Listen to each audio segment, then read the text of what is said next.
Warahmatullahi wabarakatuh. Waalaikumsalam Waalaikumsalam warahmatullahi warahmatullahi wabarakatuh. wabarakatuh. Oke, jadi pada malam hari ini kami dari kelompok 5 akan mempresentasikan hasil analisis kami, yaitu mengenai analisis SWOT dan strategi bisnis migacuan. Sebelumnya perkenalkan, nama saya Dinda Mutiara Ayu, beserta rekan-rekan saya Nanda Nurasida, Nafisa Nur Sabrina. Hai. Oke, materi yang pertama akan saya sendiri yang menyampaikan kepada Nafisa. Oke. Yang pertama adalah latar belakang industri kuliner Indonesia berkembang pesat dengan mie gacoan sebagai merek sukses yang dikenal dengan mie pedas berbagai level kepedasan.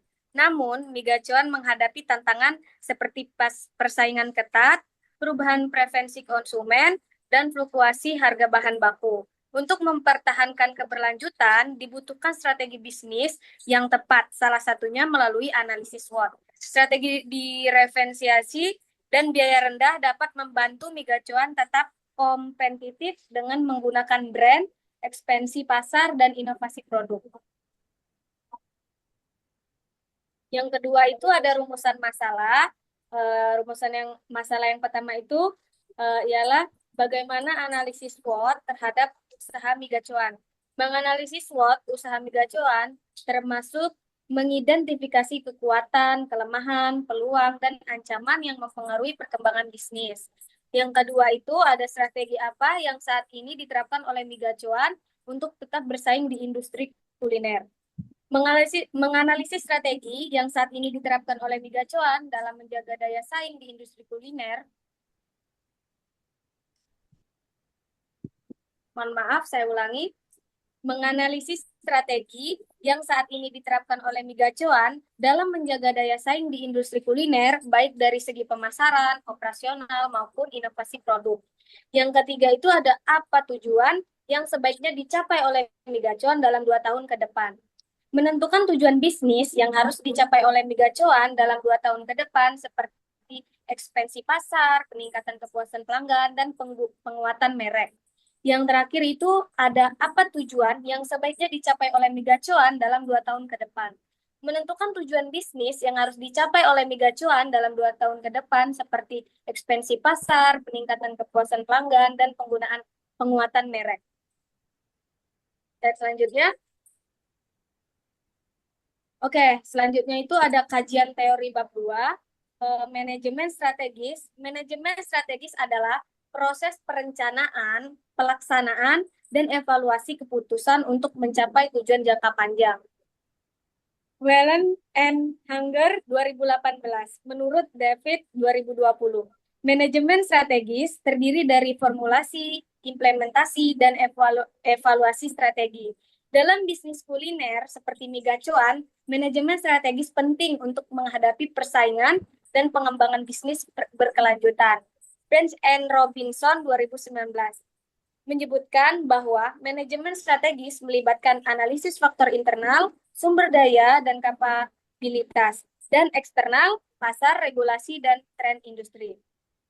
Oke, materi selanjutnya akan disampaikan oleh rekan saya Nafisa. Kepada Nafisa, saya persilakan.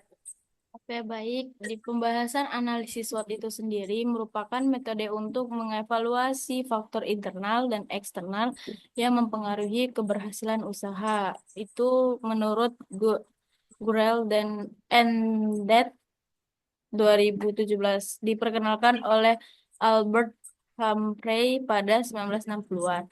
Alat ini membantu perusahaan membangun strategi efektif. Nah, kemudian SWOT itu sendiri ada strength atau kekuatan yang dimana harga terjangkau, menjangkau berbagai segmen pasar, menu unik, inovatif, dan variatif, terutama mie pedas. Branding kuat dengan konsep modern dan kekinian ini, lokasi strategis dan akses yang mudah. Kemudian ada sistem operasional efisien seperti self-service, pemesanan digital, tempat yang nyaman, Instagramable, cocok untuk anak muda, makanannya lengkap dan dapat dipesan melalui aplikasi. Nah, kemudian ada kelemahannya yaitu weakness, yang dimana Kapasitas tempatnya itu terbatas, sering antri panjang, kemudian waktu tunggu lama pada jam sibuk, tidak konsistennya rasa di beberapa cabang, ketergantungan pada menu mie pedas, kurang variasi non pedas. Kemudian ada opportunities atau peluang pertumbuhan industri kuliner, terutama di kalangan anak muda, ekspansi ke daerah baru, tren pemasaran digital, dan pengiriman makanan. Kolaborasi yang kolaborasi dengan platform pengiriman untuk memperluas pasar.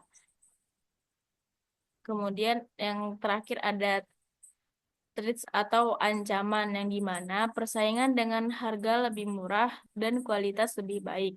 Perubahan kebijakan dan regulasi pemerintah, fluktuasi harga bahan baku, dan perubahan selera konsumen yang mempengaruhi permintaan. Oke, kemudian selanjutnya akan dilanjutkan oleh Nanda. Pada Nanda dipersilakan. Oke, terima kasih Nafisa. Selanjutnya ada strategi bisnis. Strategi bisnis adalah pendekatan untuk mencapai keunggulan kompetitif. Menurut Porter tahun 2020, ada 3 strategi utama. Yang pertama, diferensiasi.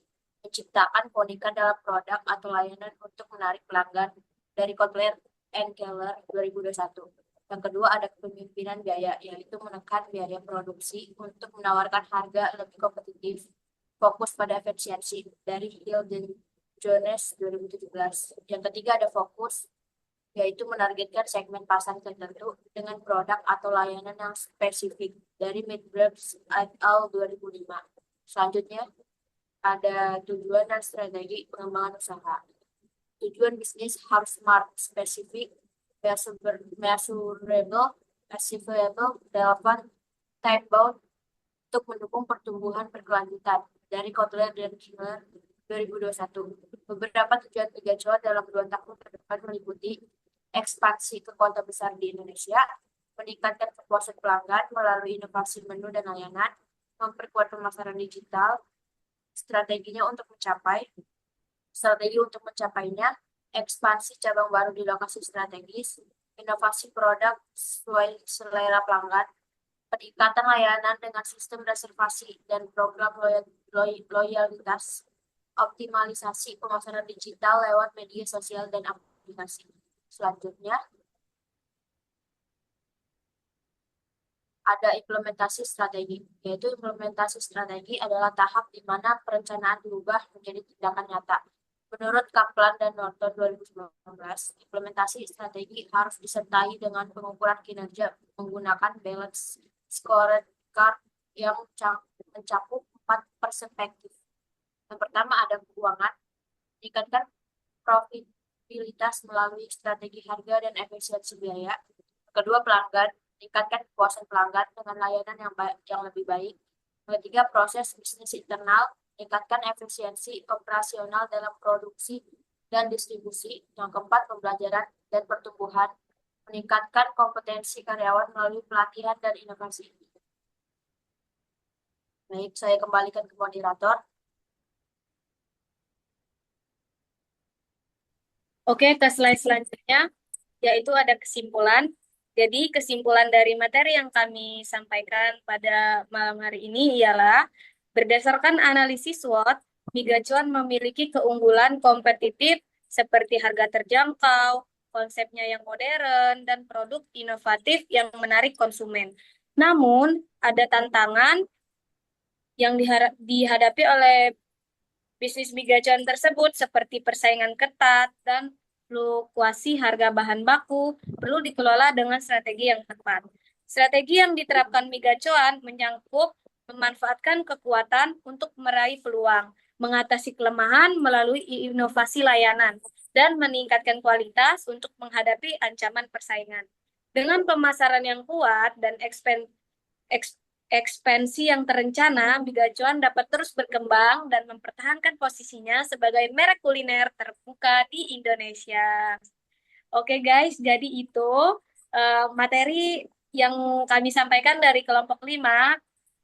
Apabila ada kesalahan, saya mohon maaf selaku moderator. Saya akhiri. Wassalamualaikum warahmatullahi wabarakatuh. Waalaikumsalam warahmatullahi wabarakatuh.